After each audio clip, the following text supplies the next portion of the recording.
হাওয়ায় তখন মরিচ পোড়ার গান। মাঠের সবুজ থেকে সূর্যের লাল, বাংলাদেশের বুক এতই বিশাল। মাঠের সবুজ থেকে সূর্যের লাল, বাংলাদেশের বুক এতই বিশাল। হ্যাঁ, এই গানের চিন্তা বা এরকম লিরিক, এই চিন্তা কিভাবে আসে মানুষের মনে? এটা কিভাবে এসছে তা তো বলতে পারবো না, তবে তবে এটা আলী আকবর রূপুর সুর। আলী আকবর রূপুর সুর কিভাবে এসছে এটা বলা কঠিন, ইত্যাদির জন্য লিখতে হবে। তো একটা জিনিস আসছে যে আমি দেশের গানই লিখব, ইত্যাদির জন্যে আমি কোনো গান না লিখি, একটা দেশের গান লিখি। দেশের গান লিখি এবং দেশকে পোট্রে করে একটা ডিফারেন্ট ওয়েতে। তো ওইখান থেকে আসা যে মাঠের সবুজ থেকে সূর্যের লাল, আমার যে পতাকা, বাংলাদেশের বুক এতই বিশাল। হ্যাঁ, এখানে কি মানুষ জাগে, কি হবার আগে পূবের আকাশে আসে নতুন সকাল। যাই হোক, এইভাবে করা। যেমন আমার একটা গান আছে, আমি বলি,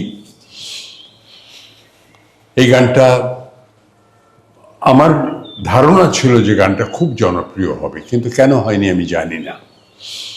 গানটা হচ্ছে মাহমুদুর রহমান বাবু গানটা গেয়েছে। গানটা হচ্ছে যে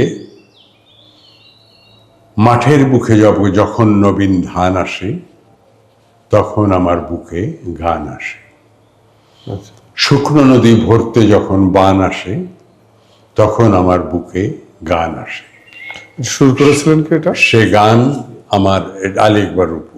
আচ্ছা, সে গান আমার বাংলাদেশের গান, বাংলা ভাষার গান, বাংলাদেশের আলো আসার গান।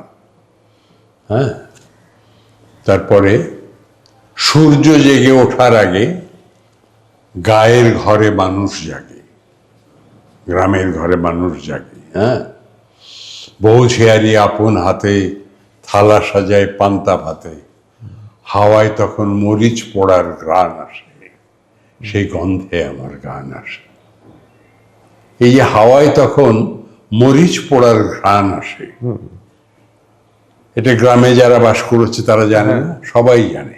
হ্যাঁ, কিন্তু এই গানটা নেয়নি মানুষের ভাবে, হ্যাঁ, ওইভাবে জনপ্রিয়তা পেল না, পায়নি, কিন্তু পাওয়া উচিত ছিল। আর এই গানটা পুরোটা আমি বলি যে হাওয়ায় তখন মরিচ পোড়ার ঘ্রাণ আসে, সেই গন্ধে আমার গান আসে। এটা হচ্ছে সকালে আর কি, যে কৃষক চলে শ্যামল মাঠে, মাসি চলে খেয়া ঘাটে। হ্যাঁ, কামার কুমার তাঁতি জেলে, ধরে আপন জীবন মেলে। হ্যাঁ, গ্রামটা জুড়ে যেন নতুন প্রাণ আসে, সেই কিসে আমার গান আসে আর কি। হ্যাঁ, সেই তারপরে দুপুরবেলা ক্লান্ত হয়ে হাঁটুরে যায় বাহক বই, সেরে হাটের লেনা দেনা, ডুরে শাড়ি হয় না কেনা, বধুর বুকে গভীর অভিমান আসে, সেই কষ্টে আমার গান আসে। ইত্যাদির কথা যখন বললেন, আমরা দেখছি যে ইত্যাদিতে যত গান প্রচারিত হয়েছে সবই আপনার গান। হ্যাঁ, পরবর্তীকালে এটা? ও আমার কাছে প্রথম যেবার গেছে, তারপরে আর কার কাছে যায়নি কোনোদিন।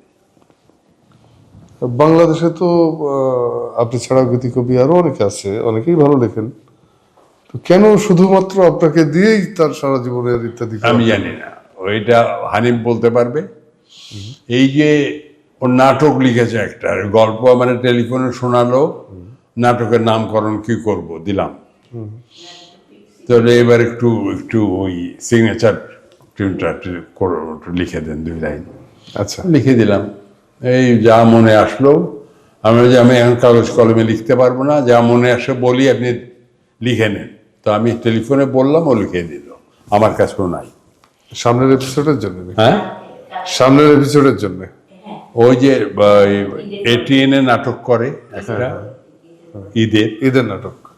ওই নাটক ঈদের পর দিন বোধহয় যায়।